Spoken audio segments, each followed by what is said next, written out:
everybody, um, and anybody who's listening to the recording. So, what I'm going to share with you is a process for focus groups, um, but in climate outreach, we develop these and we call them narrative workshops. They're a bit different from a focus group. A focus group is when you sit around and you explore themes. It's a form of research. But the narrative workshop is very specifically about exploring language, and it's a methodology we developed, and I'm going to share it with you. Um, but as with any focus group, what you're going to try and do is actively listen to people, respectfully and skillfully, because we're looking to find the language which we know that they want to hear. So we're really looking for language. We've heard a little bit from Jessica already about ambition, so I won't hold on that. But so if we take a step back from what we're doing is we're looking for a strong narrative. And a strong narrative reflects back to people who they are with validation. It says that you're great, you're worthwhile, and what you care about is important. It shows them that they're part of a wider group of people like them, because people trust other people are like them, so you can trust what you're hearing. And really, the messaging is always one that says, you do this, you believe this, you say this, because that's really who you are. That's fundamental to your sense of who you are. Now, I developed this format here for climate change, but to be honest, it works perfectly well for any other format. This is a basic communications format. You want to communicate with people in a way that speaks to who they are, such that they go, yeah, that's me. And that means we have to find the language and the words that work for them, but also who they trust as well. There's a bunch of issues in there. And really, the way we find that out is we ask them some questions. So in these groups, what you need to be doing is exploring questions about what people are and who they are. We're not going to be doing that so much this time, but we are going to be exploring what they care about, what they're worried about, who they trust. And trust is central for what we're exploring here. What other people are like them think. So we're really trying to drill down so we can find a language they like, and probably more importantly, the language they don't like. So one of the things we're going to be trying to do is to find out what turns people off. And that's very important for us on this call, because all of us in our own ways use the language we like without always thinking, is it the language that other people who are not like us like? And this is a classic problem with all kinds of social movements, that they speak to their values and not other people's. And I know you have all kinds of different people in your groups, but it's still the same problem. We're going to be inevitably certain kinds of people, so we need to speak to different kinds of people. So in the narrative workshops, you're going to be looking for narratives and keywords. And let me explain what those things are. So the narrative, well, a narrative is a story, basically. It's an idea, it's a concept, it's a theme, it's a sequence of events. So the narrative we're looking for is somebody did this because they wanted to do this for this reason. Okay. Basically, that's the way that we think as humans. We think in this story format. We look for good guys, bad guys. We look for motives. We say there's usually some kind of a struggle. There's winners, there's losers. We think about everything in this way. But we build that within different ways of speaking. So there's a narrative that speaks to a particular group of people, then there's a narrative which speaks across all people. So in your case, it might be, for example, in a constituency, you have some people who are conservatives. They need a particular way of talking. Some people who are left-wing progressives. You might have different ethnic groups. You have different age groups. Each of those have their own way of speaking. But then you might have a wider, what we might call a meta-narrative, which brings people together of like, here in Hillingdon, we love where we live. This is really important to us, or here in Manchester, we're proud of our city, or whatever the narrative. So we're looking for things which bring people together. So there's two levels of that. Now, the keywords point is there are specific words that people use. There are specific things that make sense to people. And one of the reasons we want to be doing these groups is we want to listen to the words that people use when they talk about their MPs or that they talk about how they feel, to get a sense of what's important to them. So you'll see on the structure, for example, this question of honesty, um, telling the truth, these things doesn't come in right at the beginning, because we want to see if people talk about it and when they do, what words they use. Because the very best form of communication is you go and you take the language that people use and then you project it back to them. Right? That's absolutely the essence of it. And I will say this again and again. The groups you're running are about listening, with the absolute minimum from you of telling people what you're looking for, what you think, what your views are. You've got to hold back and allow them to use their own language. Sadly, I can't do it now because I can't seem to share sound, but I was actually going to show you a little a little video of Margaret Thatcher's Conservative Party speech in Oh, 1988, shame. in which you, yes, I'm so sorry I've spared you that. But it's a classic example of where certain words get used. So I'll just tell you now. For example, um, she says, "We're conservatives because we believe in standing for what is special about our country. We are proud of our heritage. We're proud of our landscape. We're something." And each of these, she's triggering a whole set of values with the words that she uses, keywords. In communications language, people often call these frames. Here's a written example. This is communications I helped to develop for use in Canada on carbon pricing. It's not fair that the energy users can dump their carbon pollution in the air. Polluters should be accountable. Yeah, they should pay for the pollution they force all of us to live with.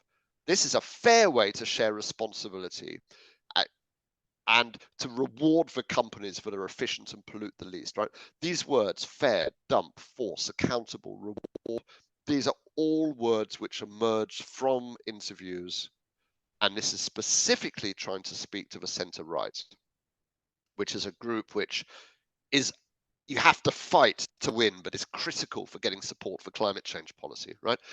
I would say, by the way, that on everything, on any kind of progressive social campaign, the centre right, it has to work with them, not just the middle ground, a little bit to the right, like moderate, maybe one country, one nation conservatives.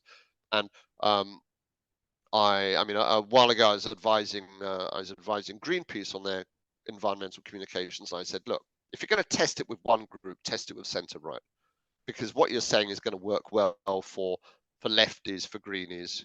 But you've got to find that sweet spot that works with that group, because that's what swings it. And when you compose your groups, really be thinking, how do we reach outside the normal constituency for environmental work, for campaign work, for protest work, and reach into these groups. So what I'm going to be sharing with you, we've used a lot of different places already. I started doing this when in India. These are my partners in India in 2017, and training people how to do their own groups. And that's what we're going to be doing. So training you how to run your own groups. And this is very different from normal research, where you pay a lot of money to an advertising company or a bunch of academics to come and do the work. You're going to do the work, which is going to be really interesting for you. And here, for example, are some of the narrative workshops that they ran in India. So I went over there, I trained up a whole lot of people in Indian groups, and then they went out and then they went and ran their own groups, which is what you're going to be doing. Did a similar work across North Africa as well, Tunisia, Jordan, Egypt, and then the groups went out and they went and ran their own groups. And that's what you're going to try and do.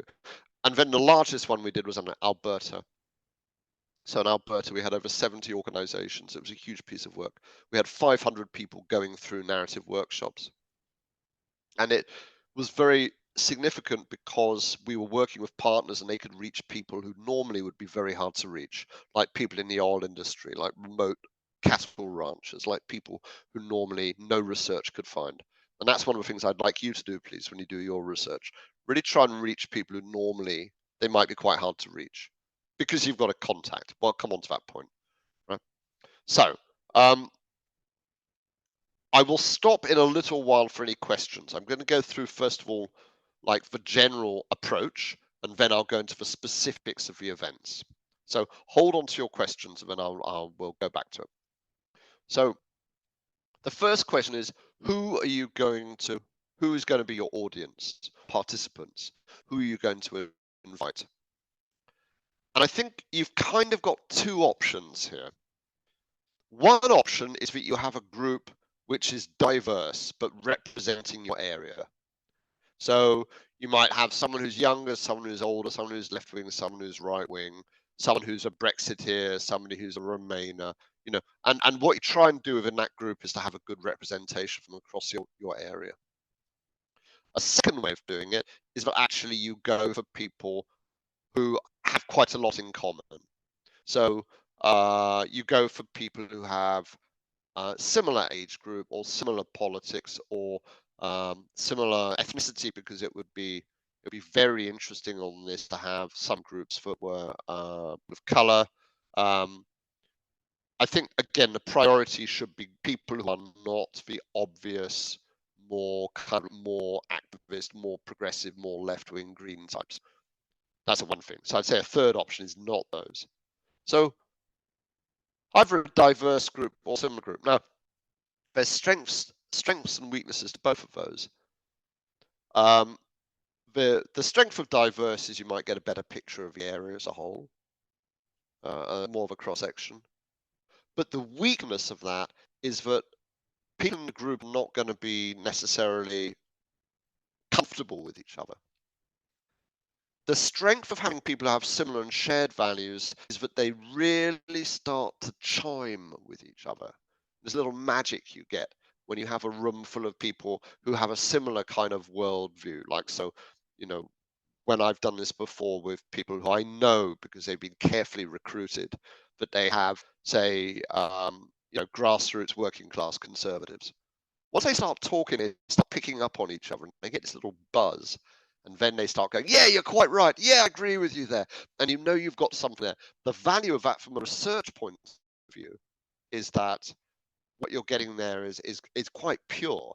You're getting something that you're confident works with that group because people are being very open with each other. So, for example, in Alberta, when we had a group of people who had all been working all day on the oil sands out digging oil, they came in, they all sat together, they had a beer, and we ran a group with them. We knew what we were getting there was really rich material because they knew each other, that they were mates working together. We got something really good, right? But the weakness of that, of course, is that only works for that one group. So what I suggest when you do this is you try and mix and match. Part of the question of what you get in is who can you get together in a room, and that in a way is going to determine which of those you go with. But I'd say look at both issues for your own area, but also issues wider for the country. So I think a mix of both would be good.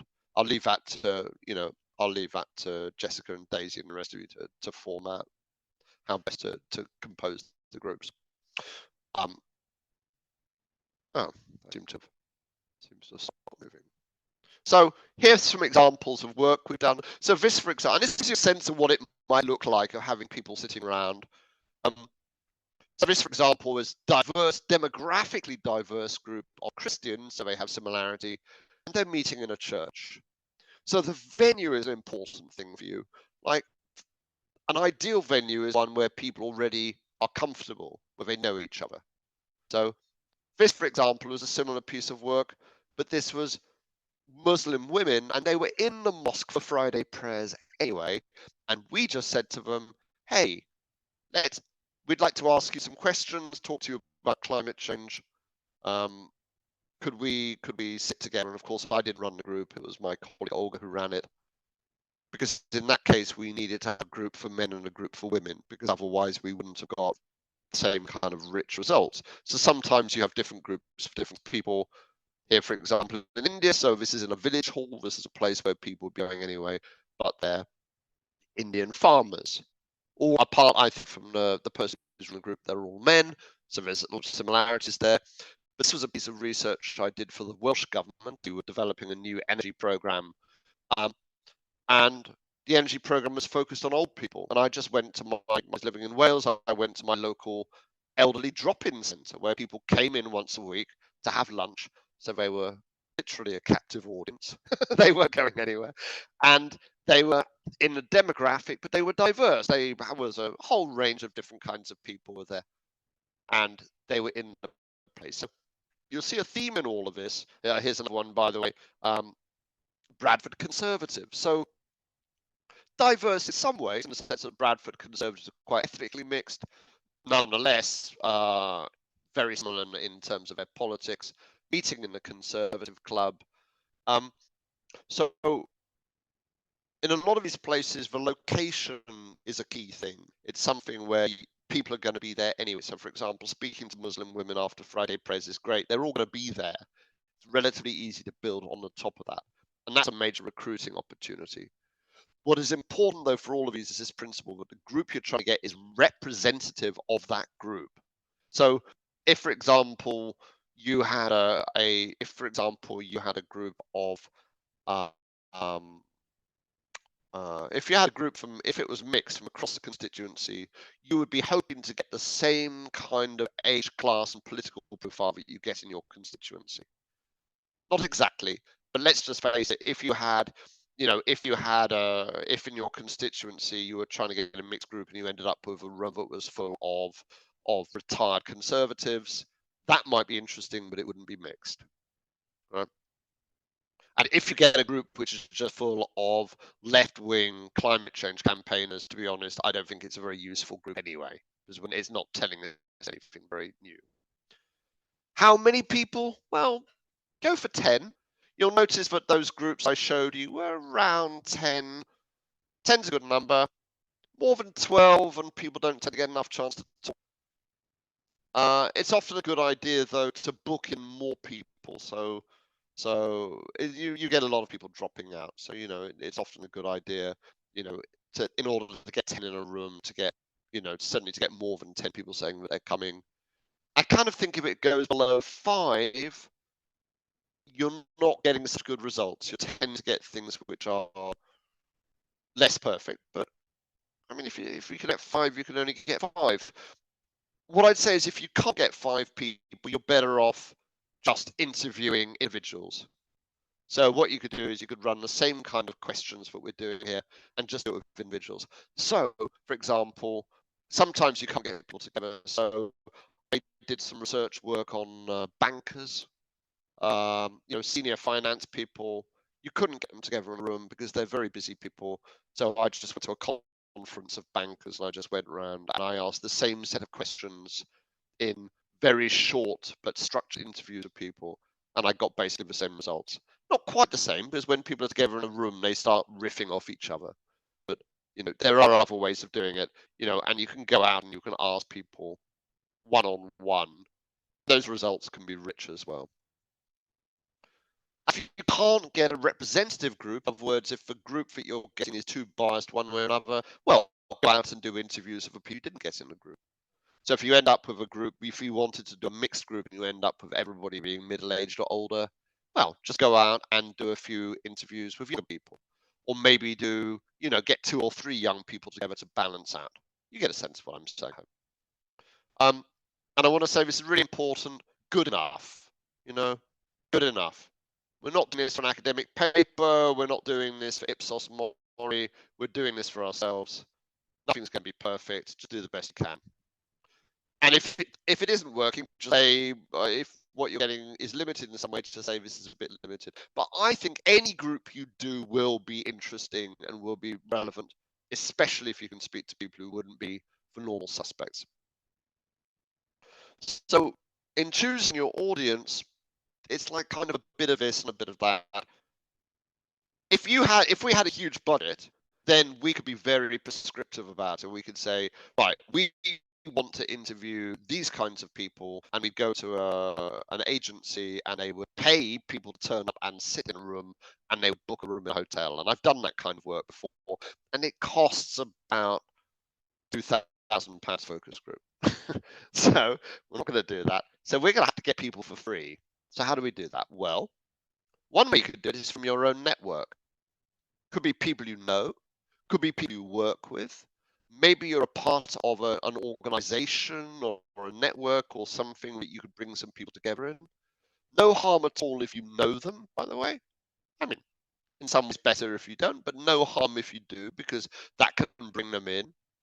You could, um, I, I've done a lot of this kind of work with, where you just, somebody just brings in their mates. A lot of that Alberta work was like that as well. Now that gets very interesting if you or someone you know is a member of a network that normally might be quite hard to reach. So, for example, I did a whole program with Rotary Club. Rotarians would be fantastic. If any of you was in Rotary, if you knew someone who would, just get a bunch of Rotarians around a table, because that is a very interesting demographic. It's like older conservative men, a group which is a very significant kind of powerful demographic. Maybe you're a member of a football club. Maybe you're a member of a parents association. Maybe you're a member of a church. I mean, there might be lots of ways you can do it. If you're not, then is there a partner you could work with? Is there someone out there who can access people and bring them together?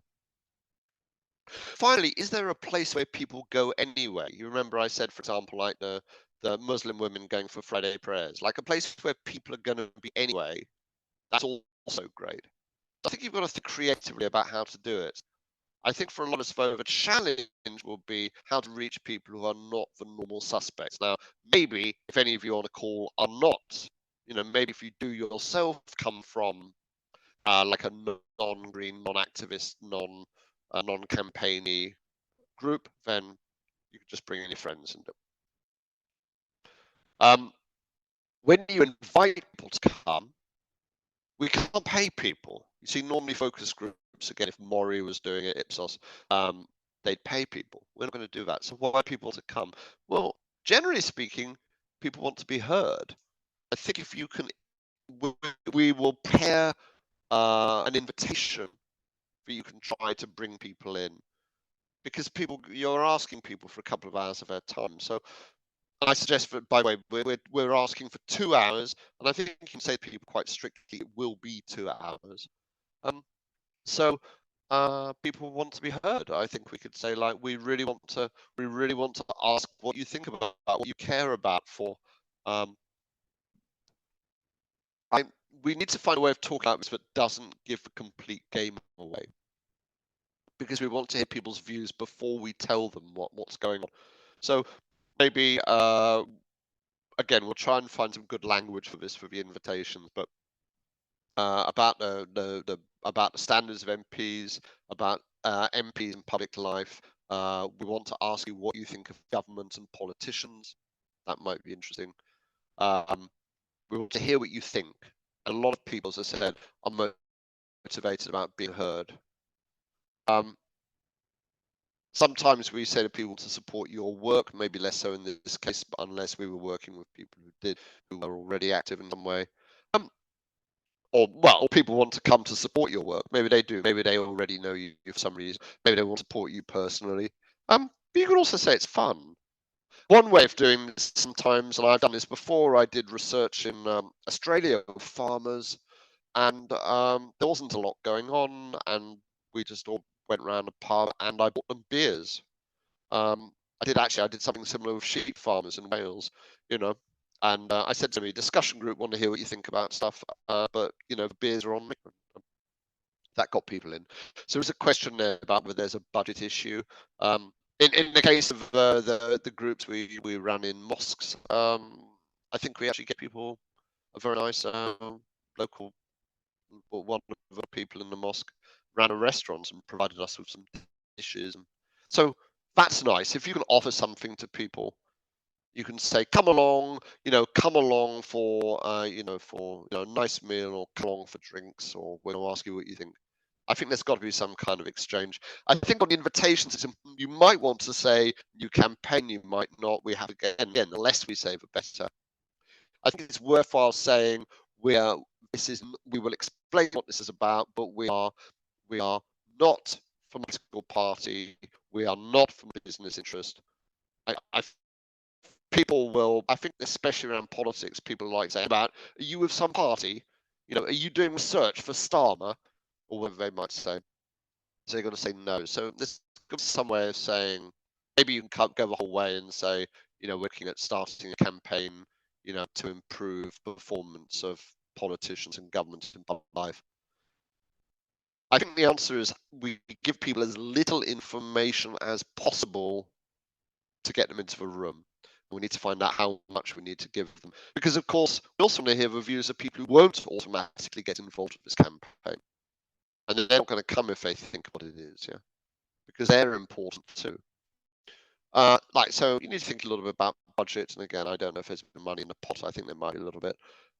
For some people, you might want to help them with their transport costs. Particularly if there's a chance to speak with people with low incomes, you should certainly be offering to pay for their bus home or something. You might pay a little bit for the room hire. Often the best thing is a room in a place where people are going to be anyway, but you still often have to rent a room, even if it's a community centre or a pub or something. And when you're thinking about timeline,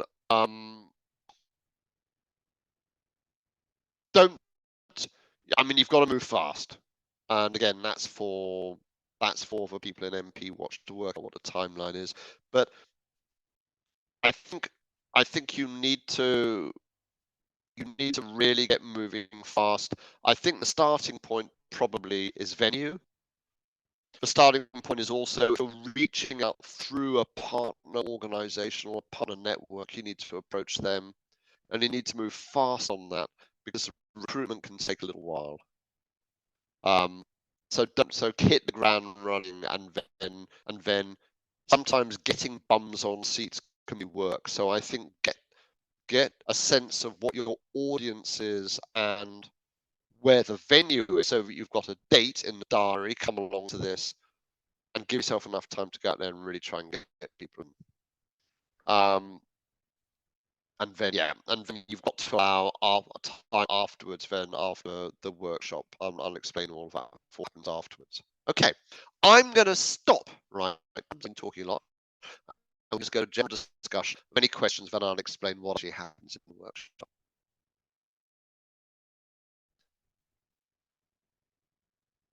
So, can we? I'm sure you must have lots of questions. So, who's going to kick us off with some?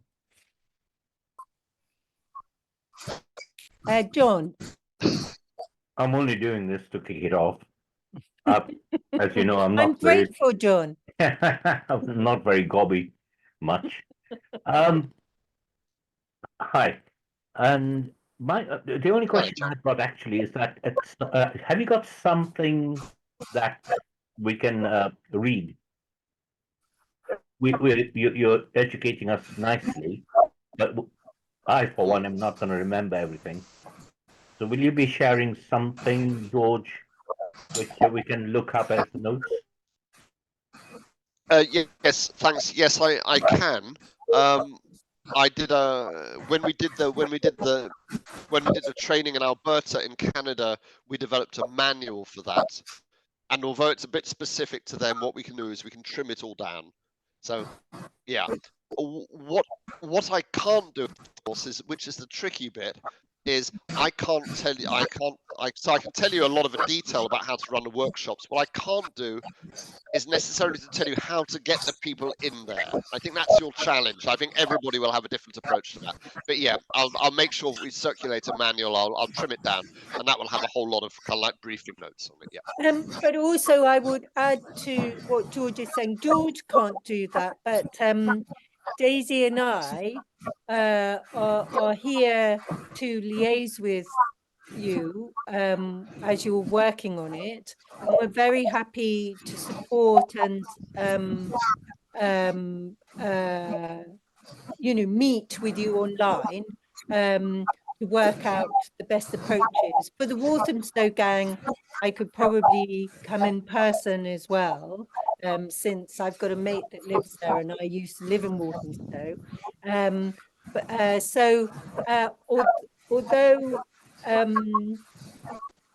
Although George is giving us the kind of meta view, we will also help you with the more nitty-gritty stuff, but it won't be George himself doing that.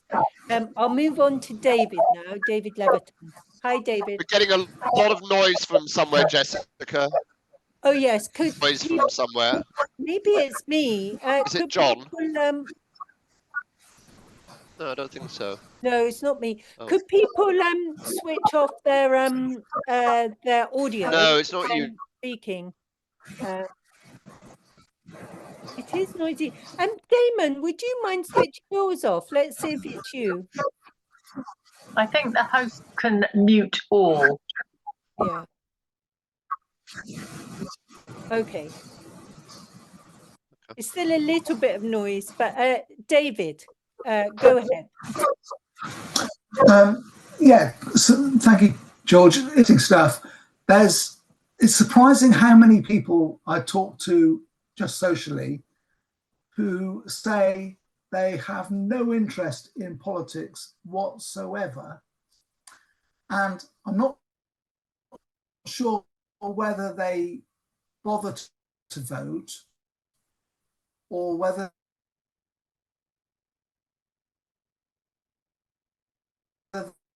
they just vote. And I'm wondering whether that's a group that we should be touching and trying to meet, or do we just accept that some people are a lost cause and or some subsets are a lost cause and we can just ignore them? Any thoughts on that?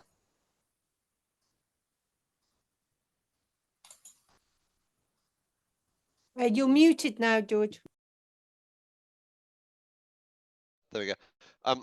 I might pass back to Jessica because I think it's a strategic decision about who your priority audiences are. I would say if you had a group that was a representative group, then I think it would be worthwhile having maybe like kind of one or two of those people in, but not too many. They'll drag it down because I think they do represent a view. I mean, I guess one of the questions is whether they do vote or not, but of course they still have an influence. And if probably part of the reason they don't vote is because of an extreme cynicism about the performance of MPs. So, you know, the ambition of MP Watch is not just to influence the votes; it's to influence the wider debate. So I'd say yes, but not too many, or else they could drag down your group. So if you had a group of 10 people, having a couple of people like that would be quite helpful. I kind of agree. Daisy, do you have any thoughts on that? We obviously, I don't think we want to specialize in that because they're a very hard group to get at, and there are other people in the democracy movement trying to, whose whole purpose is that. But George's view sounded quite balanced to me. What do you think, Daisy? Yeah, I agree with what you've both said. I don't really have anything to add. I think it's difficult. I think it's one of those questions there's not really an easy answer to how to include that group or not. Yeah. Okay, Damon?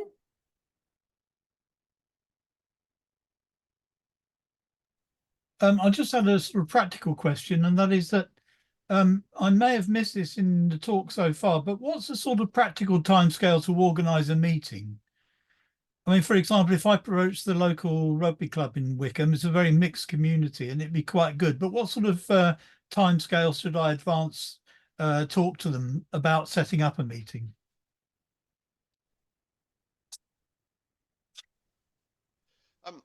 I would say give people a minimum kind of like 2 to 3 weeks notice. I guess the question is back to you guys at MP Watch about what you need to do is to have your own timeline and your own deadline for when these results come in.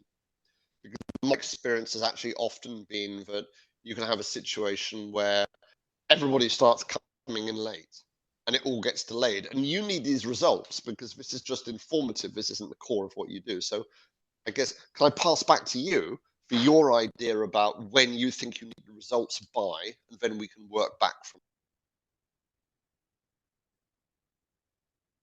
And you think we should be doing this work now rather than once an election is announced? Oh, yes. Yes. I very strongly feel that, because this this Damon and Catherine is also from your group, isn't she? And John. This is really to help us get Steve Baker Watch kind of firing on cylinders that it hasn't before. And to also, I believe, but you know, let's see when we do it, that doing a project like this in the community will also, putting the energy into the campaign will attract energy, and we may well get more people kind of signing up through being active, and we can also publicize if what's interesting, if what comes out is interesting and in the sort of interesting in a more general way, we can write to the local newspapers, and that will raise the profile of your campaign. We can talk to local politicians, you know, or the candidates about what we found. I mean, its primary purpose is for us, for our campaigns, and to be effective. But there may be spin-offs like that which are useful to us. So I definitely think, you know, we have started MP Watch. We've got lots of lovely people like the people on this call who are doing things, but we're doing it on intuition, aren't we? Now we need to find out how those messages land with people in the community, and you know, where we need to make some changes to be more effective. Anything you would add to that, Daisy? I'd also. Oh, George, sorry. You go first, George.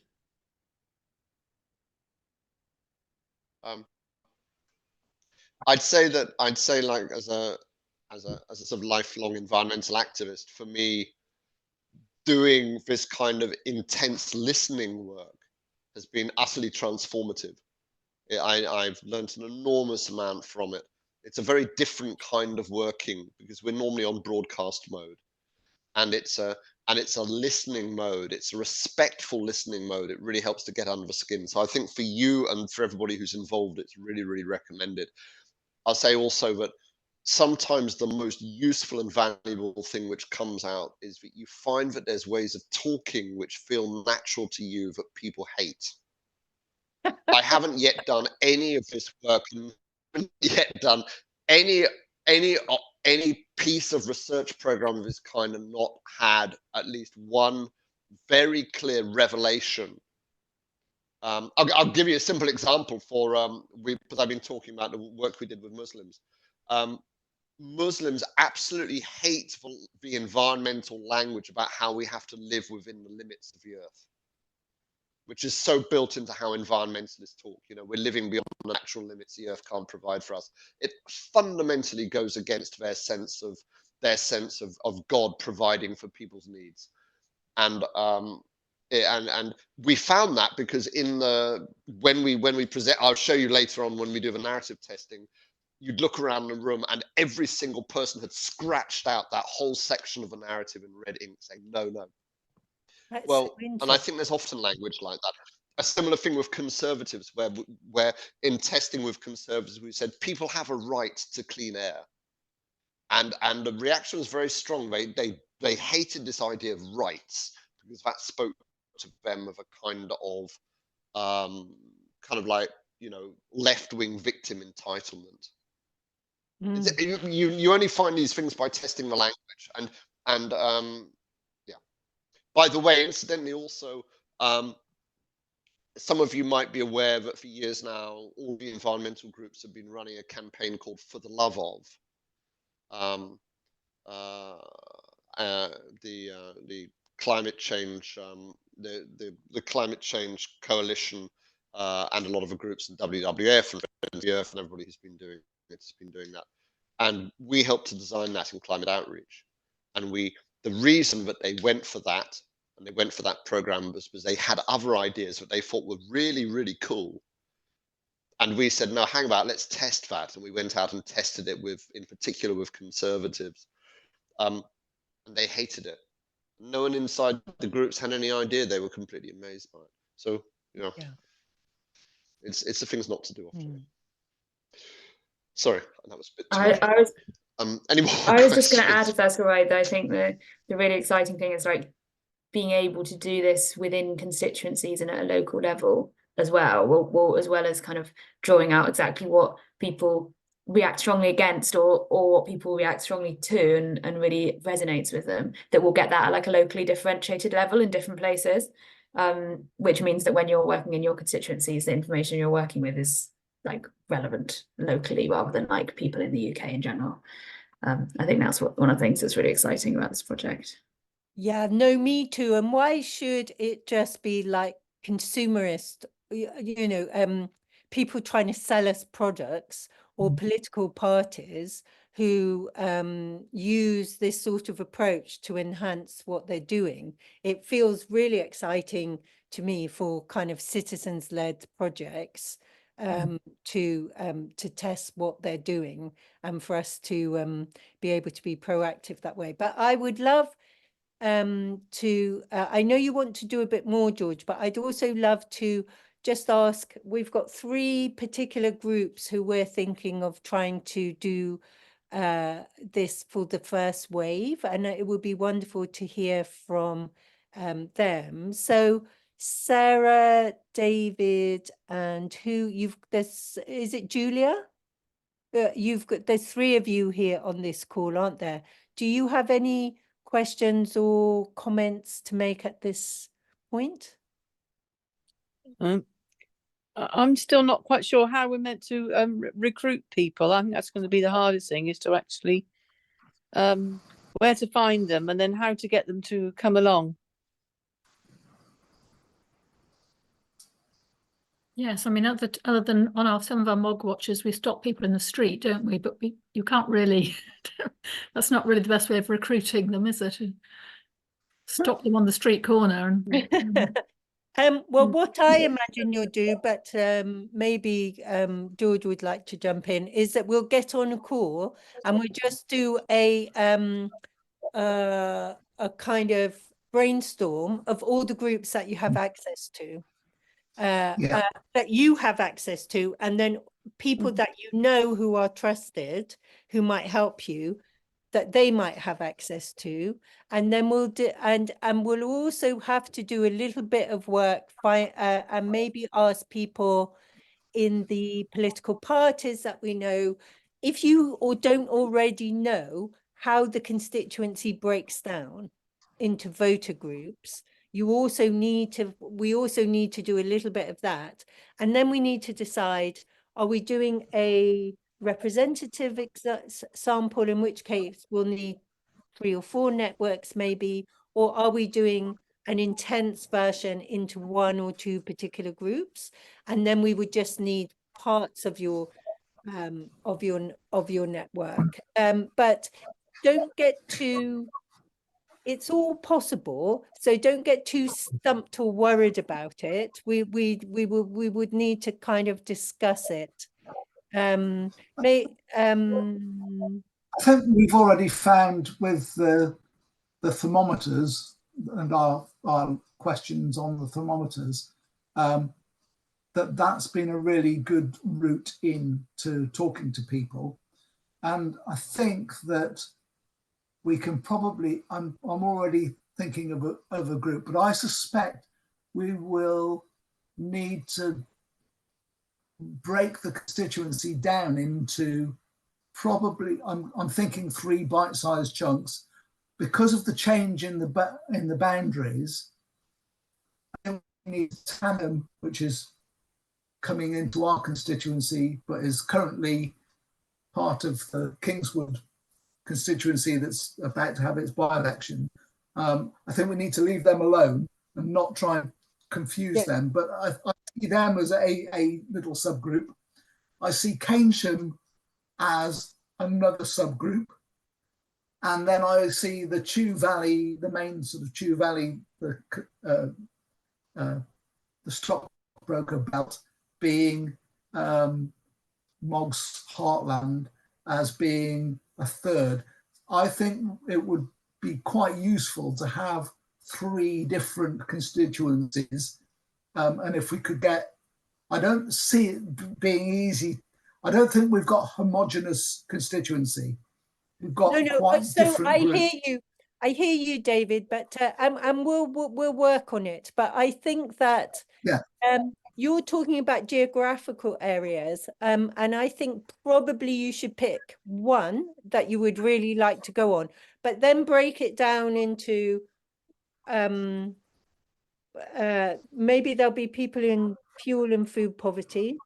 Maybe there'll be rich villagers. Maybe there will be farmers. Maybe, and we need to sort of break it into smaller types, not just on the geographical area, and focus on how to get some of those folks. Now, I'm also going to. I want to talk to. I want to bring in Walthamstow and Steve Baker Watch, but for Baker Watch, I was thinking, but it's not we're going to be led by you, but so this is just an offering.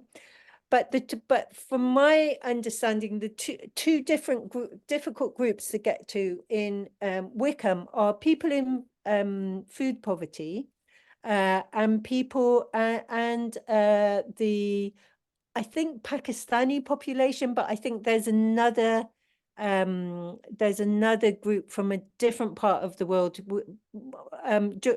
John or whoever can guide me, that's a sort of smaller minority. And for me, those two groups would be really fascinating to know how the Steve Baker Watch message goes. And that I must admit, I put a lot of pressure, and I'm very grateful for you, Catherine, for you to come onto this call, because Catherine is working in one of those areas. And I'd also be interested to hear what John said about that. So shall we say, Catherine, how do you think do you want to say what your relevant experience is and how we might work there? Yeah, so I don't know realistically how much time I've got to put together focus groups because I'm quite short of time. But I'm running, I opened in July last year a community fridge in our village here, which is a village of a constituency of 8,000. And we are moving actually constituency. So it went down very well that we had a by-election and a Liberal Democrat came in, and for the first time in donkey's years it was not a Conservative seat, and she's a popular MP. With the boundary changes, we face one of the awful Bucks Tory MPs who's moving. He will be standing. In the community fridge, we have a real mix of people that come in. We have some people who are food bank reliant. The majority are people who are using the community fridge to try and stay out of food crisis. But we also have some of the more affluent, very community-minded people who come in because they're helping to keep the project afloat because it's not for profit. So we've actually got a really nice mix of people, but the majority are people who are really being hit hard by the cost of living crisis. And having the community fridge there is actually enabling really good conversations around energy usage, eating or heating and all that stuff. And people are really conscious. They're starting to join the dots between the climate crisis and their pockets. Yeah. And they're starting to recognise food shortages that are happening, when you can't buy a red pepper because there aren't any available. Those small things they're really picking up on. Excellent. George, do you have anything to say about that? I think you'll have to do a brainstorm. I think the idea of approaching people in the cafe, by the way, that I think Leslie put up, that's not going to work. For this to work, people have to commit a couple of hours of time to sit in a room away from distractions. If you have a thing where people are coming in and out, absolutely won't work. However, I did say when I went into this, if you don't think you can get people together for a group, then see if you could do smaller things with a set of the same questions. So you could do it, not stopping people on the street. I don't think that works. I think you should say to people, could I just sit down with you and ask you some questions? So I think you still need that. I think it still needs to be blinkered so you can be talking to people so that there's a structure to it. But this is suboptimal. I mean, really, you should be trying to get people together where they're having a conversation, because it's not just you and them, it's the conversation they have with each other that you sit in on. So do try and Okay. do that. And yeah, you And know, and Catherine, I'm by just the trying way, to- you wouldn't have to organize too much. I mean, you know, you have a potential pool of people there, which is gold for us. So we'll do everything else. If you could get people. Now, you're not actually in, I've just understood, you're not in Wickham. No, But right on the nevertheless, edge. I think you're close enough for us to find the details relevant. John, you were going to say something as well, weren't you? In which particular topic? Well, I was hoping you might be able to help us get maybe a Pakistani-based group together. How do you think that might be possible, or how would you think that we how do you think we should approach trying to work out what the diverse groups in Wickham think? Right. The current, sorry to start with a negative, the current Muslim general attitude towards a particular progressive party is very hostile at the moment, because he did not turn around immediately and said ceasefire. Yes. Now, we can debate this till the cows come home, but this is not the place to do this. And therefore, there is an instinctive knee-jerk reaction within the community. The most articulate of them are saying, look, he has taken our vote for granted. He should have come out immediately and supported us because we support him. So we'd have to completely separate progressive thinking on climate change from climate change itself. I'm very much taken, and I want to learn a lot more about George talking about language and words. Because Damon, myself, another Steve Baker Watch writer, and one or two others are constantly putting in letters in our local newspaper. And George, I'm thinking that we need to refine our letter writing to use words and grammar which will resonate with that center-right voter, which you mentioned as well, is critically important in Wickham. Absolutely. Yeah. Brilliant. And what I would say, what I'd also say to that is I'd say if you can't, I go back to my previous point, if you can't get a focus group or like one of the narrative workshops together, but nonetheless you want to speak to that audience in Wickham, just see if within your own networks you could find some people you could just sit down with and run them through the same questions that we're asking as part of a narrative workshop. So, you know, just sit and just listen. It's not a conversation. I should say that an interview, a structured interview, is very similar in the sense that you do not talk. What you do, you ask, I'll go into this in a moment, but it's the same thing whether it's an interview or whether it's a group. You sit, you listen, you repeat back to people, but it's not a conversation. But you could try doing that with just even if you just did that with a few people, I think would be quite indicative for you. George, very quick question. Forgive me, Jessica. Passions are very high in High Wycombe, across all communities, and people want to express themselves, and the possibility of diverging away from climate change is going to be huge. Is the focus group controller allowed to bring the conversation back?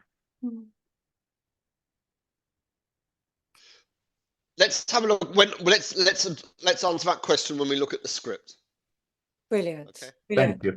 Thank you. Yeah, So, yeah. Catherine, And I should move on in a moment, and then I'll move on. Yeah. yes, Catherine, I just want to involve the Walthamstow folk as well. Catherine, do you want to make your comment, and then we'll move over to the Walthamstow? Yeah, I was just going to say to John, totally get that about the Muslim community in Wickham. I think the other thing to bear in mind, though, is when the floods happened in Pakistan last year, Baker ignored that completely. And that's something that they're very passionate about as well, which would be something to bring on track in terms of climate change. Sorry. Yeah, no, brilliant. May I bring Lottie and Sarah in now? How are you thinking and feeling right now about this, or any questions that you have? Yeah, I had a couple of questions.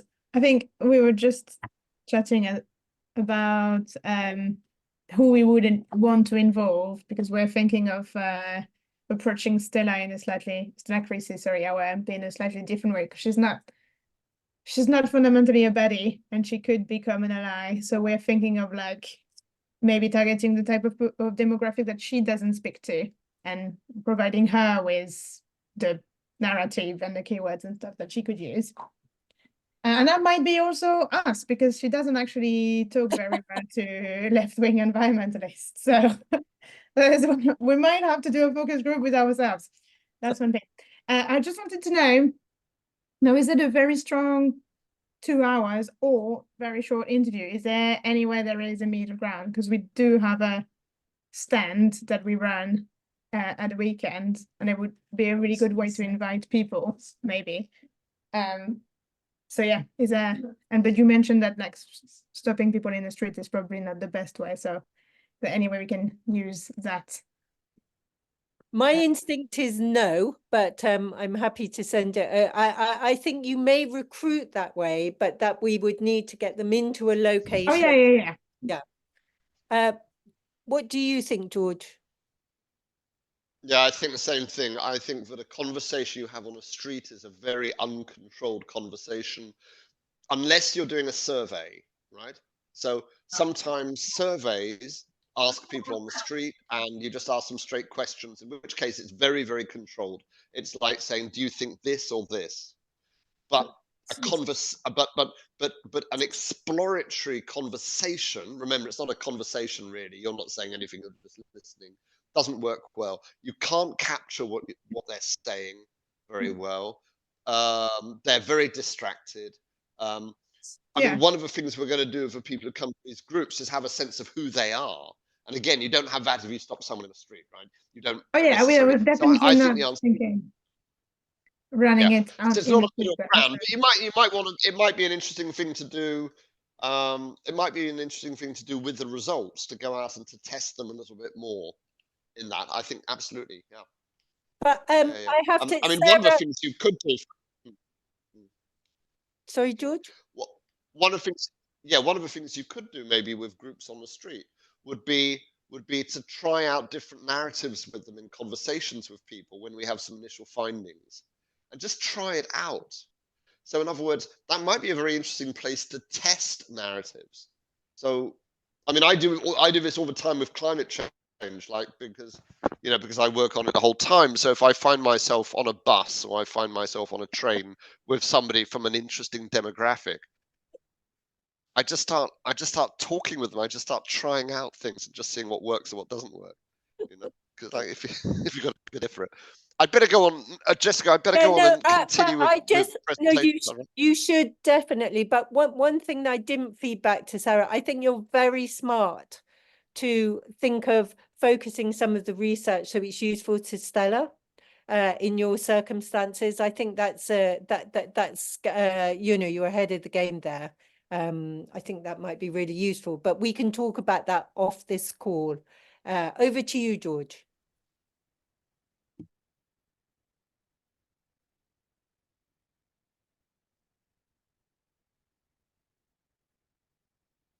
You're muted.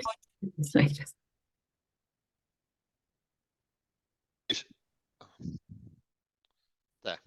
How's that? Am I back on?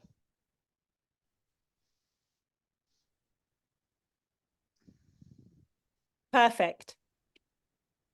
Am I back on? Okay, good. All right. So what we're going to do is I'm going to go back to the presentation now, and we're just going to see if we can do it. Always a little tricky this, but we're gonna share my screen. Come on. Stupid thing. Go away. Share screen.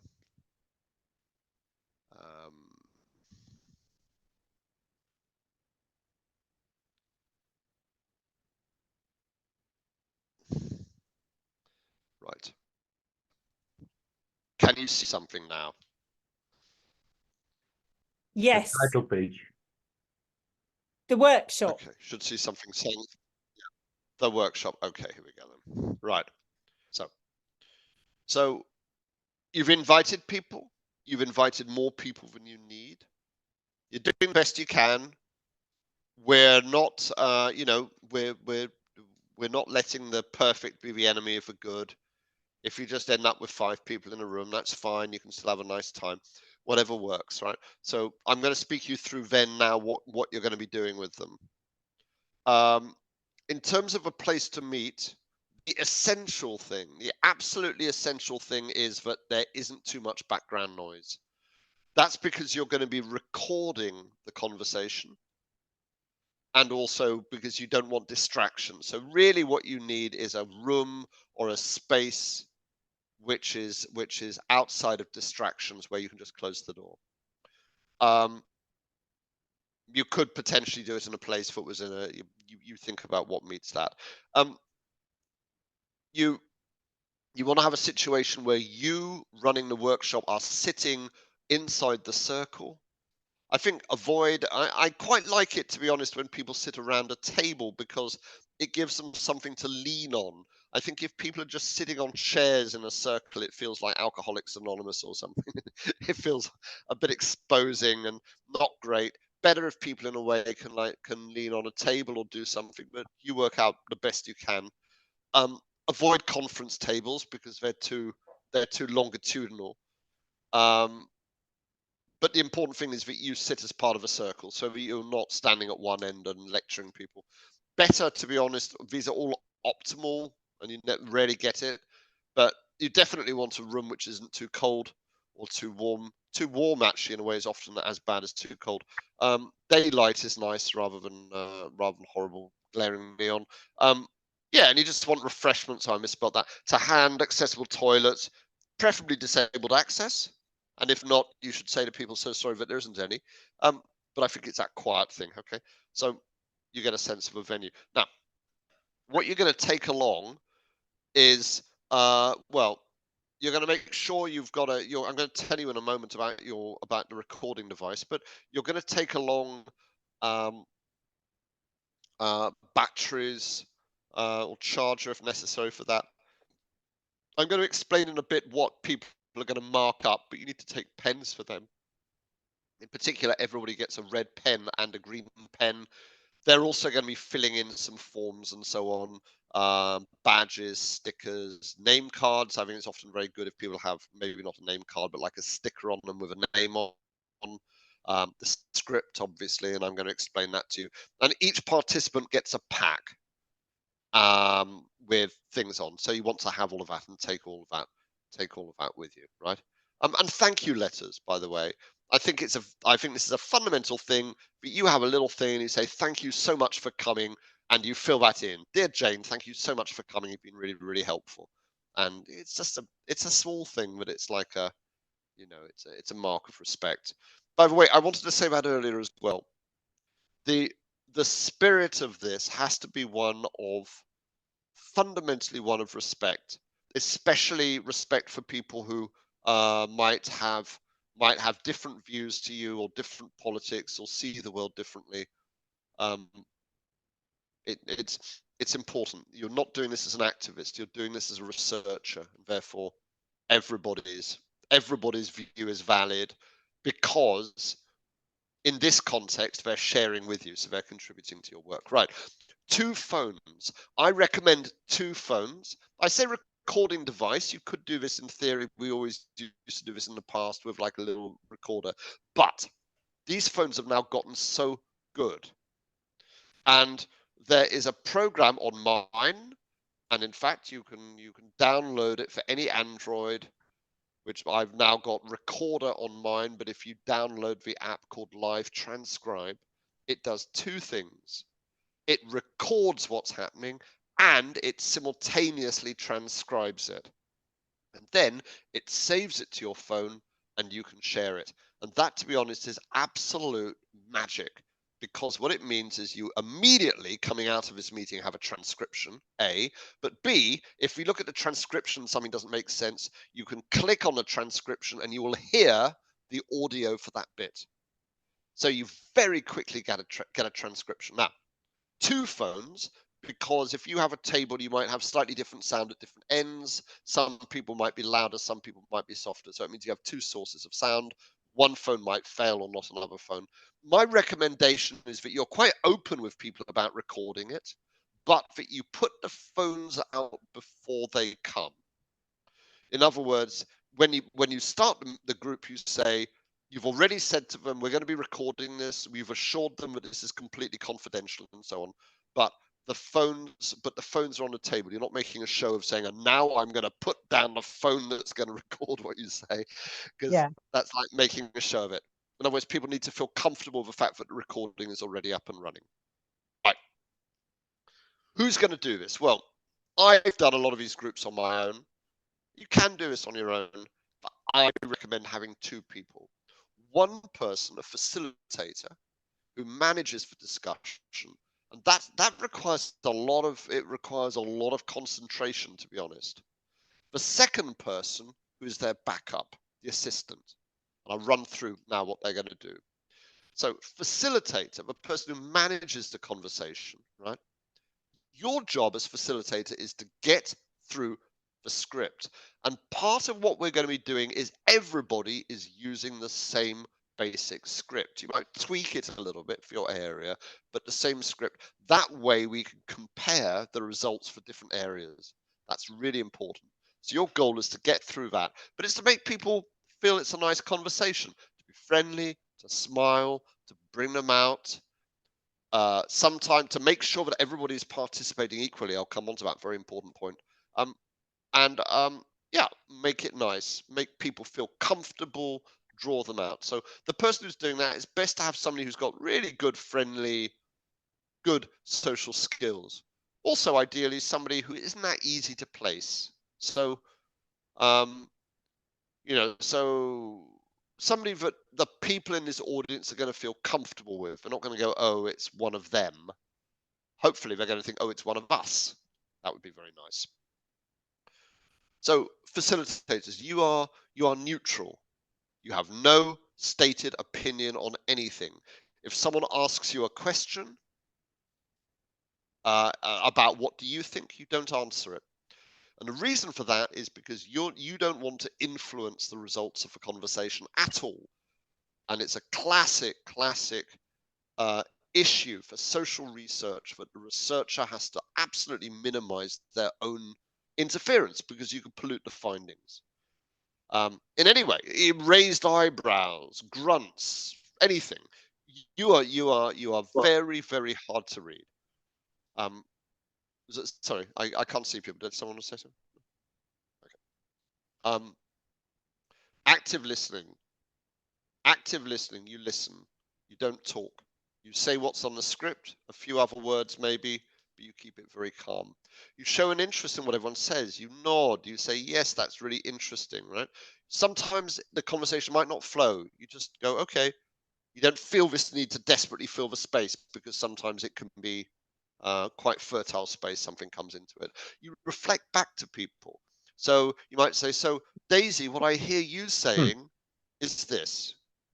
You repeat back like if any of you have been a therapist or been to a good therapist or marriage guidance counselor or anything, this is what they do, good ones. They don't tell you what they think. They just go, so I hear you're having this. Right. But you're also a researcher. So when people say something you think is really interesting, the thing I don't like about that Steve Barker is you can't trust him. You go, that's very interesting, Dave. Tell me a bit more about that. Why exactly don't you trust him? In other words, you are constantly listening for the bit.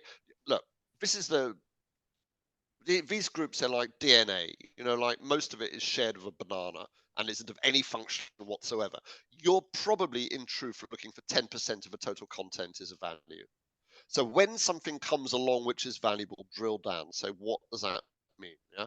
When there's a keyword, and look for those keywords. When there's a keyword or there's a narrative or something where people say, you know, you have to be kind of like thinking a little bit ahead of a game here. But when a word appears and you think that's a very interesting word, by all means go in and say, you know, Susie, why did you say that? What made you use that? In other words, you know, just drill a little bit, right? When there's agreement in the room, you say, so I'm hearing from you that you're all feeling that you're feeling this way. Is that true of everybody here, or how do you all feel? In other words, you want to double check that that really is a feeling, that there's an agreement or a disagreement. Now, it's very important to manage people who say too much and dominate, and it's very important to provide the space for people who under contribute, because you want to hear from everybody. And some people will over contribute and some people will under contribute. So when you are starting the whole thing up, you're saying, it's in the script, you'll see. You're saying, I'm asking for your permission. We want to hear from everybody. So I'm asking for your permission, please. Sometimes just say, thanks very much. That's enough. I want to hear from somebody else. So you get their permission at the beginning. And then in the conversation, that then gives you the permission to say, thanks, Dave. That's very interesting. But now, if you don't mind, I'd like to hear from some other people at the table, because there will be, and the reason I say Dave is because it is not always, but very, very often men who overtalk, as indeed I feel I'm doing on this call. Assistants, Jessica's laughing. Assistants. So the assistant, you're not nothing. You're quite important. You're helping to make this thing flow. You're helping to meet and greet people when they come in. You're to make sure that the audio is working.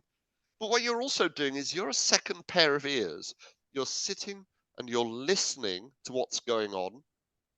You're watching the timing. So the script says half an hour for this, 10 minutes for this, 15 minutes for this. You're sitting there and you're probably nudging the facilitator. Timekeeping is the most important thing after shutting up. Shutting up first, timekeeping second, because it's hard to keep it going, right? And the assistant is the person where I suggest after you have a group, you sit down and you check in with each other, and they're saying, you know, that was really interesting, that bit when they started talking about that, because it's all fresh in your mind. And remember, you're looking for that magic 10%. So you will have people who are challenging. These are the typical types. The dominator, the one who says no, it's no, and they just talk across other people. And your job is actually to keep that person under control. By the way, also you want the assistant to be making a note of when that person is dominating, because when you get the transcript, you can't tell who's speaking. So you want to be very clear. If you've got one person in there, for example, who's a climate skeptic, you want to be very clear of where it is on the script for that person is speaking. But quiet people are also kind of challenging because they're not contributing and you want to hear from them. You've got to actively, as a facilitator, say, I'd like to hear from you, please. Yeah. The arguer, you get a kind of contrarian who go, no, I disagree with that. And they're annoying. They need to be managed. But actually, you really want people in the group to be agreeing if you can, because that's when you get the best materials. Obviously, they have to really agree. And the odd one out is tricky. So, you know, sometimes you get a rogue person in. Sometimes you get somebody who is not from that group, and they need to be managed and kind of kept quiet because they can affect the results as well. You've got to be very careful when you read the results as well. You know, if you had a passionate climate change campaigner in a group of people who are generally skeptic, you might get a sense from the transcript that that group was quite supportive of climate action. But in fact, it wasn't. It was the odd one out who was always saying that. So you need to be very clear to manage that. And what can go wrong? Well, the big thing that can go wrong is you run out of time. That's the classic one. The disastrous one is you don't have an audio recording because something goes wrong with the sound. That's why I say 2 phones. Probably if you've got 2 running, it'll be okay. Questions is tricky when people start saying, hang about, but what do you think? Or can you tell me this? Or you just have to manage that. And sometimes you say, you know what, I can talk to you afterwards. I think that's going to be a challenge when you start talking about MP Watch and explaining what it is. You've got to say, look, I'll answer any questions afterwards. But right now, we really want to hear what you have to say. Yeah, then people arriving late and leaving early is tricky. So you really want to check in with people and say, have I got you all for 2 hours? Because it can be quite disruptive. People arriving late is a bit hard to manage that, but you just have to do that as best you can. Right. And then, yeah, the classic thing that we have is with numbers of people, too biased a group, so wrong kind of demographic.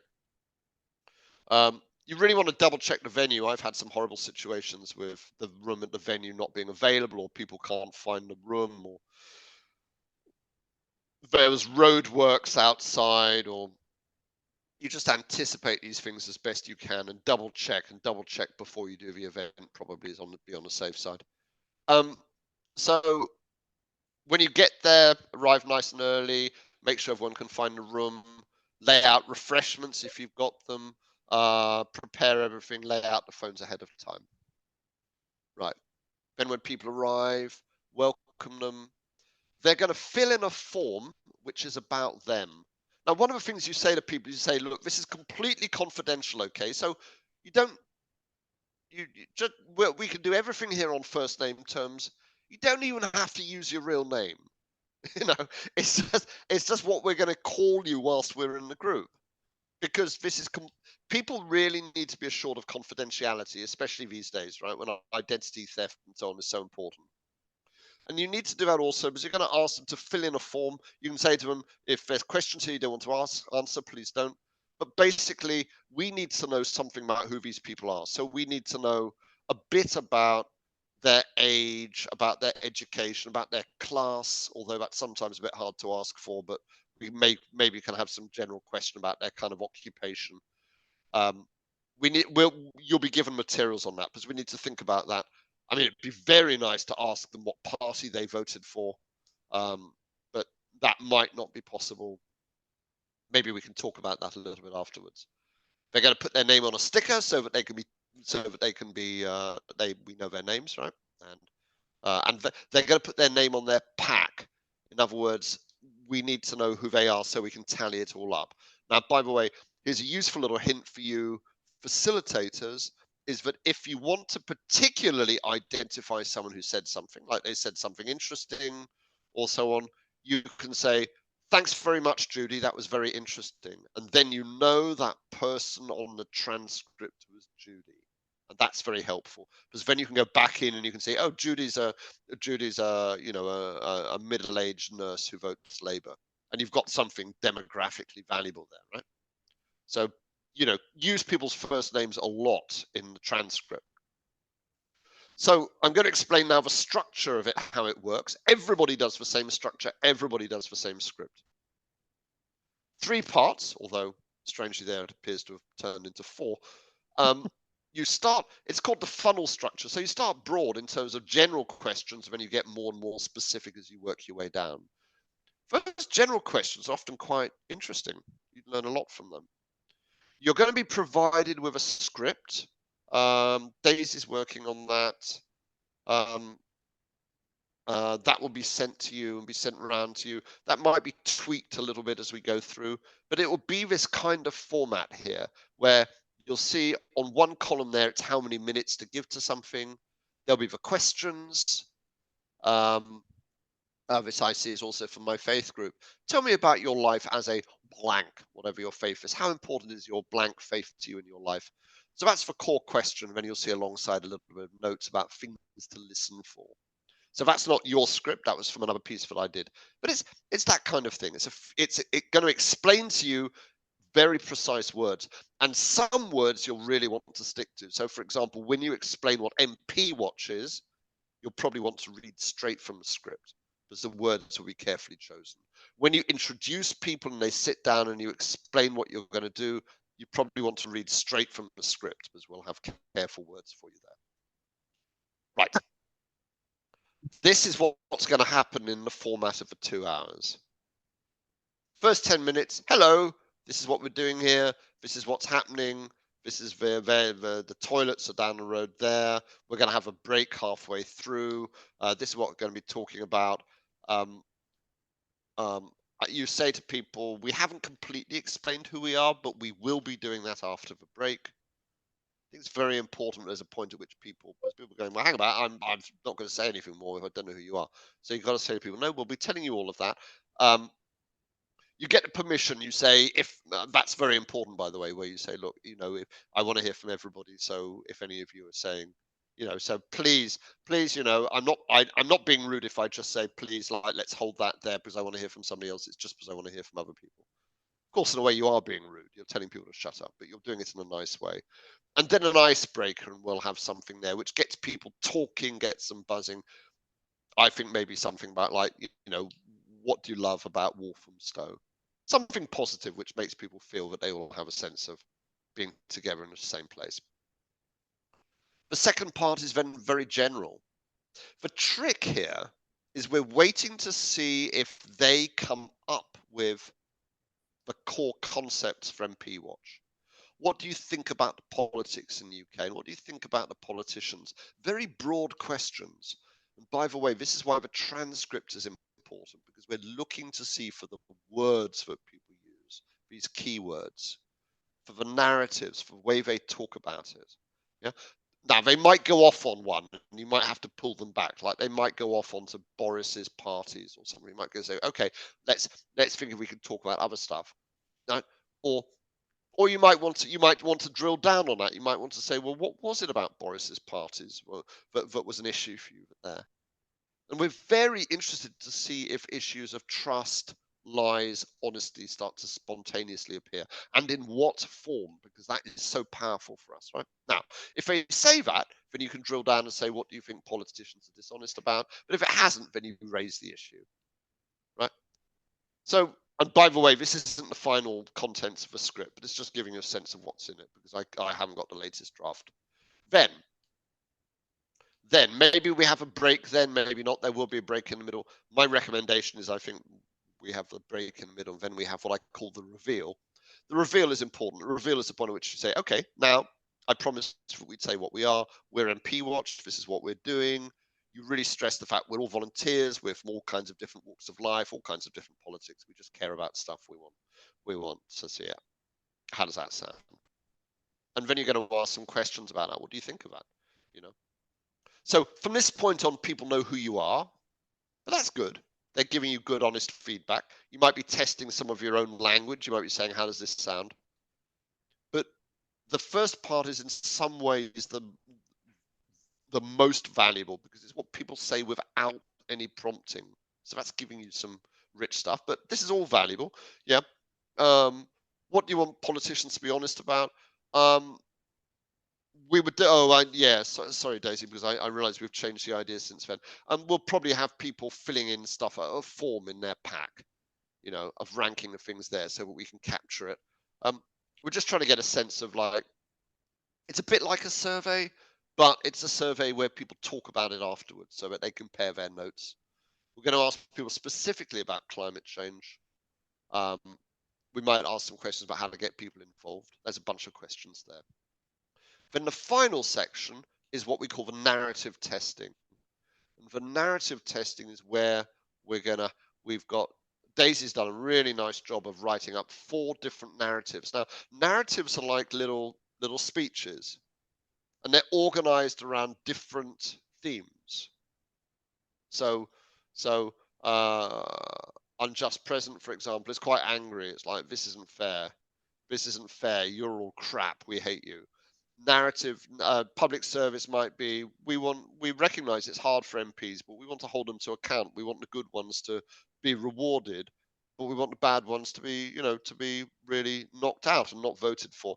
Visionary future, wouldn't it be nice for us to live in a world where actually, things work really well? An impending crisis is testing out some of a particular messaging around climate change, of saying, look, we're moving into a world here which is now really much, much more dangerous. So what you're going to do is this. First of all, you're going to say, I'm going to read you some things. And I want you to tell me what you like and what you don't like. You'll say to people, you have in front of you a red pen and a green pen. Right? So what you're going to do is, as I speak, if you like what I'm saying, if you agree with it, if it's something which makes sense to you, I'd like you to mark it on your piece of paper with a green pen. If you really don't like what I'm saying and you don't agree with it, I'd like you to mark it on the paper with a red pen. If you don't care one way or the other, then don't use your pen. If you've got any other comments, anything you want to say, you want to scribble on it, just write anything you like on the paper. So as you go through, you read out each of the narratives. You might give people a minute or something to also to add their own comments or to think about it. It's quite good to have people marking it as you speak, because you don't want them to think about it too much. You kind of want them to go, yeah, I like that. That's good. Or like, no, I don't like that. You're getting these very strong, immediate feelings, right? Then afterwards, people put it out in front of them. You say, right, well, which ones did you really like? Which was your favorite one? Which one didn't you like? And then you can go through them one by one. It's quite helpful if you can see the stuff on the table in front of you, because then you can have a little scan around. You can go, oh, I see you said you liked this one, but you really didn't like that second sentence. Why was that? So you can actually pick up, because it's color coded, you can see what's there. So you draw it out. You say, what's going on for you with this? This is very, very productive and rich material. And this is the kind of thing you get. By the way, when you do this, you mark up a sheet yourself with a few reds and greens to show people. Say, this is what it's going to look like when you do it. Yeah. So you end up with a little pile of these.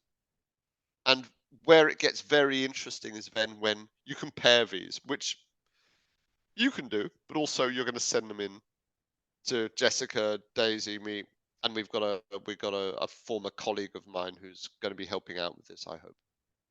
After the workshop, I suggest you, if you can, facilitator and assistant, you sit down together and you say, right, quickly, what are our thoughts now? What works, what didn't work?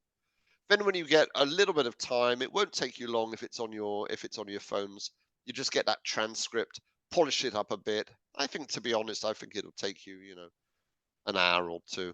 It'll take a little bit of time, but really not so much time. Just going through, just changing funny words and so on, and writing down a few of your own notes. So to just say, so when you send it in, just saying, I thought this was very interesting, or I liked this, or I didn't like this, or oh, it was that noisy Dave bloke. People didn't agree with him. He talked a lot, whatever. And then you're going to send it in to these guys. Now, what we're also going to do, whether it's me or Chris, I don't know, but we're going to have a look at these marked up green and red sheets. This was me and my friends in Alberta. You can imagine we had 500 we had 500 people all marking red and green sheets, and they had 5 narratives, so we had 2,500 sheets. And that's why this system works, because you can sit down and you just lay them all out on the table, and you're just looking up and down and up and down, and you're looking for the patterns, and it starts to look like this. So you start to get a sense that there's bits that people like, bits that people don't like. You can see here, for example, this little spread of reds there, for example, at the bottom. That's telling you that there's something in there that people don't like. But we'll be doing that. We'll do that analysis.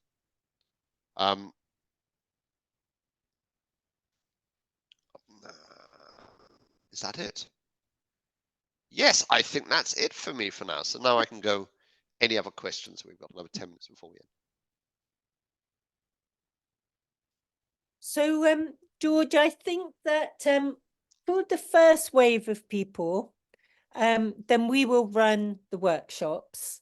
Either Daisy, me, or Chris will do that, so that we learn how to do it, and then we'll spread it through, spread those skills around. But just to kind of road test the first wave, I think we'll do something like that. Well, make sure that the assistant in each time is somebody who could volunteer to be the facilitator of another one. brilliant idea So, from the yeah. local group. Yes, that's From a great. local group. We want to train all of you up to do this, because by the way, this isn't just for MP Watch. This is a life skill. This is really useful if you can get a hang of this. Yes, and I'm when I didn't introduce you, George, because we're having so technical difficulties, but this is such an exciting innovation, and I think the idea of citizens being able to do this for themselves and you sharing your skills with us is really thrilling, and I think they are transferable skills, and it will help other pieces of work that we're doing as well. But now I'm going to move on and ask Sarah, who's got her hand up. Yes, hi. I just was wondering if you had if you had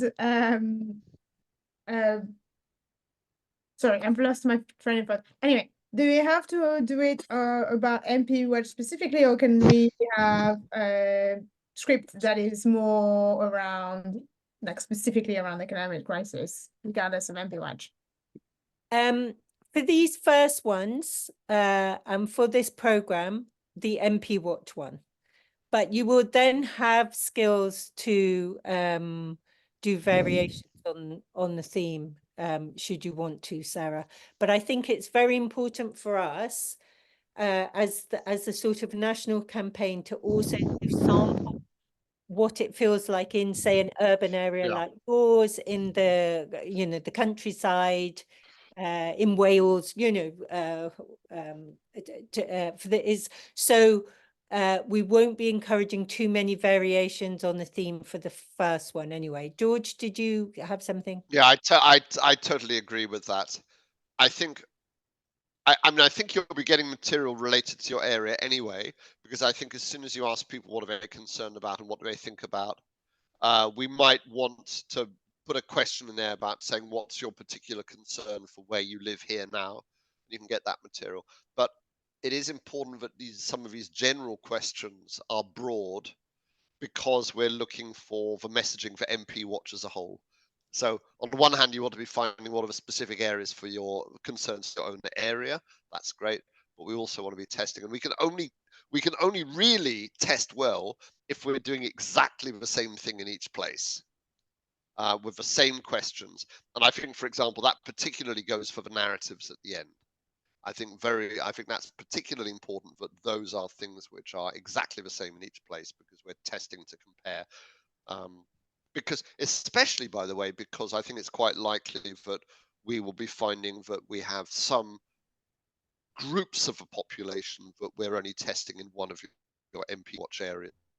So we're going to have to draw out from that conclusions for the whole country. Yeah. Daisy? Mine's not a question, mine's just, if anyone's interested, I can share the narrative types. Maybe after everyone's asked questions, and if there's any time, Jessica, just like the broad types of narratives we're going to be testing specifically for MP Watch. Brilliant. Sarah? This is a bit of a left field question, really.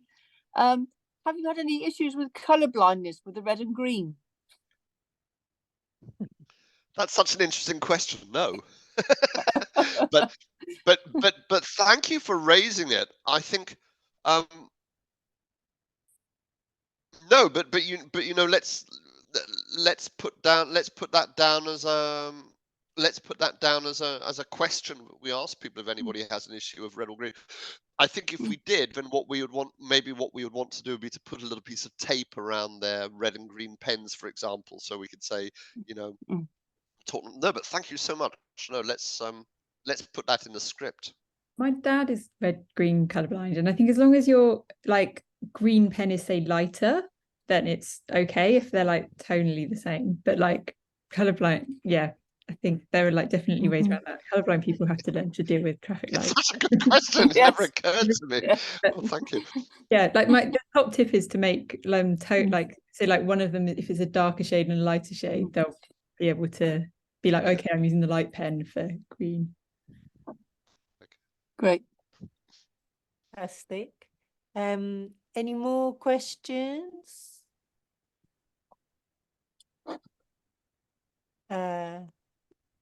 Thank you for investing in a long session. I do think we absolutely had to run it this long so that everybody kind of is abreast of what's going on.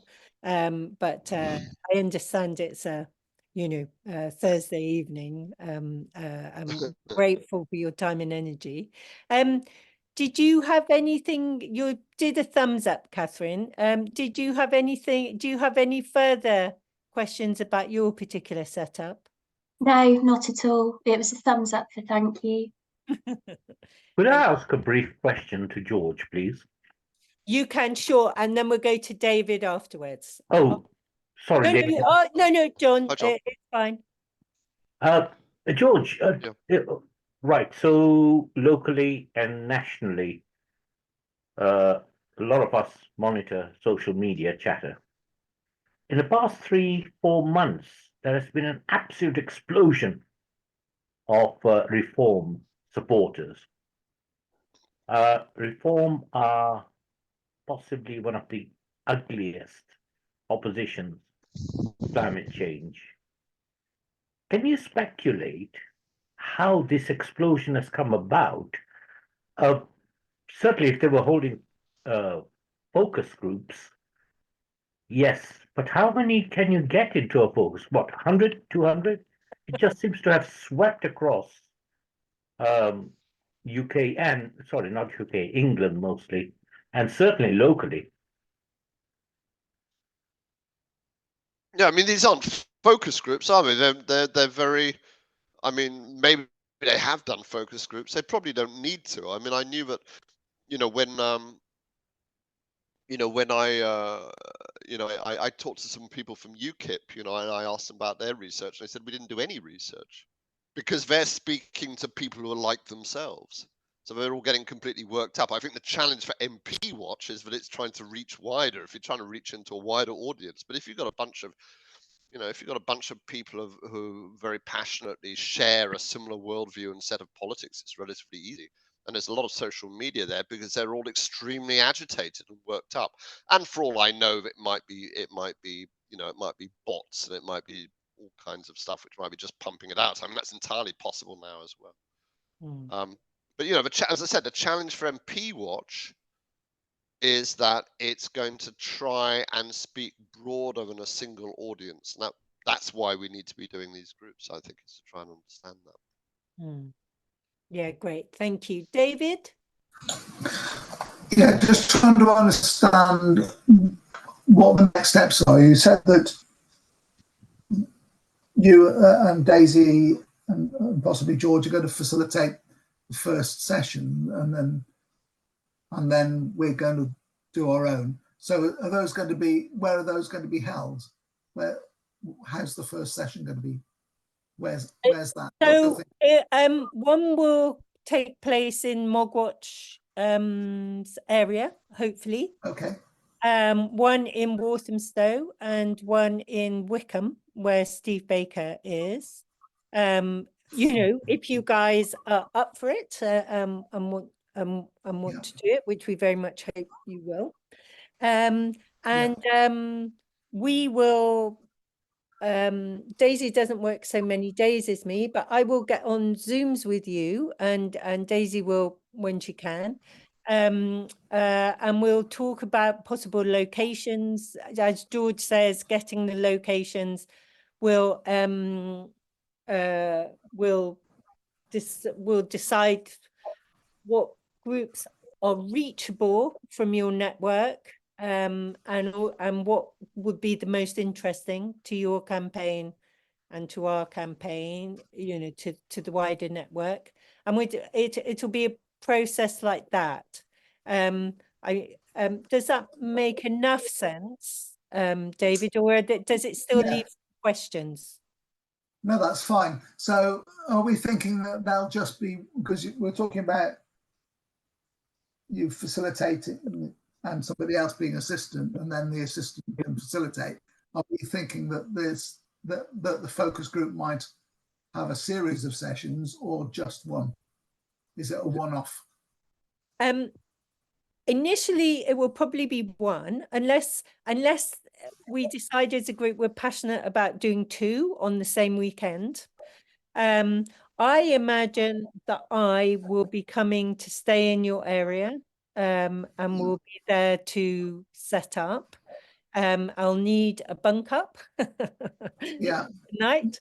But That's also we can also talk about the local campaign while I'm there, and you know, do two things with the set, but the focus will, well, focus, I'm using the same word. The primary thing will be the focus group. Yeah. And that we'll plan a time that suits your campaign and your people and shoot for that.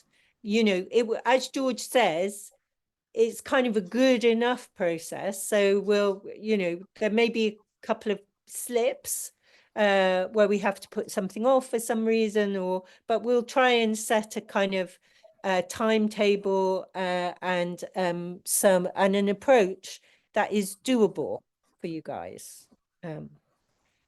Catherine.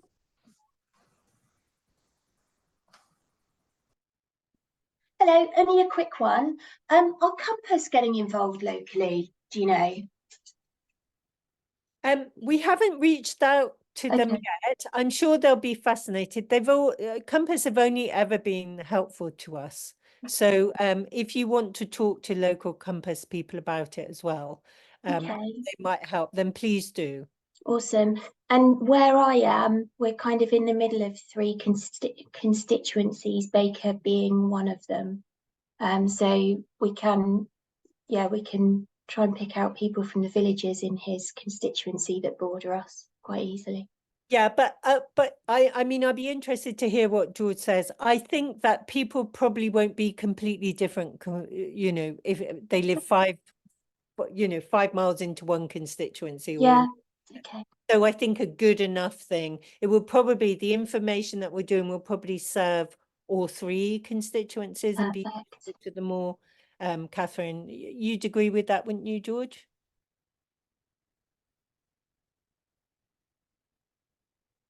You gave a serious nod, so we'll take that as a yes. Makes sense. Yeah. Thank you.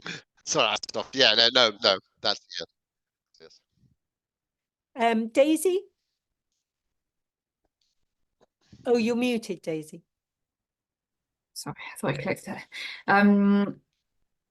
Yeah, I think also in answer to the kind of like what are the next steps question, this first round is kind of like a pilot. So we're trying to see like how this works, how it might work in constituencies, what we might need to change, what works well. So I think I'm definitely going to be really interested to hear what everyone's feedback and kind of reflections on how well the process works are before kind of, that's why we don't have like this stage will do this, and then the next stage will do that, and the next stage will do that, because it's kind of going to develop as we go with your feedback. Yeah, and we're getting towards the end of our time. Is there anything, so we maybe don't have time to go through the narratives, Daisy, unfortunately, but thank you, that was a great offer. George, anything that you would like to say or do to wind up? Thank you for your time, by the way. Thank you so much. Well, thank you everybody for everything you're doing. I guess going back to that point of saying like we move forward, I think let's get this up and running, you know. And I think what I found with these things is that beyond a certain number, the incremental amount that you learn each time becomes less and less. It's the first few which are the real eye openers. So I think get those under your belt and start to do them. Then also, you know, what you could do in a second wave is you could maybe drill down a bit more into specific things which come up with those. So I'd encourage you to really, really get moving. And I think particularly, I go back to the point that I said before of really thinking across all of you here and your whole networks about, are there any groups out there of people really interested to talk to that you can get them together in a room. How can you get them there? And is there a way of getting people who might be really just, I mean, we'll know it when you say it, like a really interesting group of people who would be really useful for us. If there's a bit of money in the pot as well, you know, something to grease the wheels of that. And like I said, for example, like, you know, buy them dinner or something just to get that rolling. Because I think that's very rich. And remember, we're doing this on the cheap, massively on the cheap. Yes. So, you know, we're saving a lot of money doing this. And iteratively, and then what we'll do is we'll look at the first wave and then we'll start to feed it back in. I would also just underline what you said, George. Also, having a positive attitude on what you might achieve is a good idea. So I've been a local journalist, and quite often it's quite hard to talk to certain people, but actually, if you go out, it might take a little bit more time, but say in Walthamstow, if you did, even if you don't have any links with the local mosque, if that was a group that is an interesting group, go and meet the you know, the community leader, have a cup of tea and buy them lunch, talk through how to do it, and that is it's really never wasted time, because you're making more links for the campaign, you're reaching out to a human being, you know, even if it isn't going to ultimately come off, then it's not waste of time. But you'll be surprised how many times you can work that way and get a positive response. It's about kind of being positive, being bona fide, being yourself. I want to completely, yeah.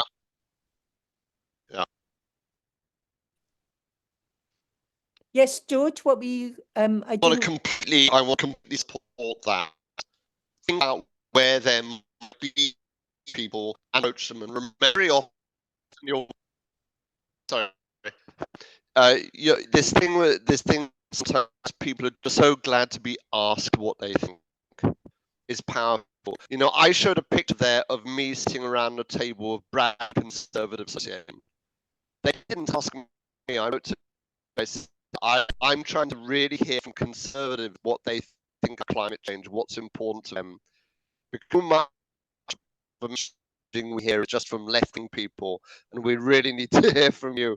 And they sure come along and talk to us. Like, it's amazing. You can have access to people, especially the structure of saying all we ever hear is from other people who aren't like you. It's a chance for you to be heard. Yeah, as Jessica said, people are active and. Yeah. Brilliant. Well, we better say goodbye. Oh, sorry, Catherine, one last thing. Over to you. Yeah, just a thought. We have Shall we things like we have things like men's breakfast that the local church runs, and it's very male, obviously, and very conservative. It would be okay to go along there, wouldn't it? And use their breakfast to have the conversation and do the survey. Yeah, so long as we could do it within our framing and get them for 2 hours, yes, that's great, because as George says, there's already a community there. Yeah. Cool. Thank you. Brilliant. By the way, on that 2 hours, everything is flexible. If we find that the only way this group of people is for 1 hour, we'll cut out sections for script. You know, so this is all optimal, but in order to get all we've got to adjust around edges. The way I think that sounds like a great group. Catherine, I'll be your assistant if you talk. Oh, well, as long as you're glamorous, John. Oh, absolutely. Perfect. Okay, well, big love to all of you. You're all glamorous to me. And we need to, I'll contact you tomorrow about how we do organize the follow-up. Zooms with me so that we can talk about next steps. Thank you. Thank all of you so much for your time. Thank Damon for recording. Please send Maureen the recording as well, Damon, but we can be in touch. And thank you most of all to George. We're thrilled to be doing this. Thank you. Thank you, George. Thank you. Thank you, George. Thank you. Bye, Thank all. you, Nice everybody. to meet you. Bye-bye. Thanks for pushing this, Jessica. Oh, you're very welcome. Love Bye you. bye.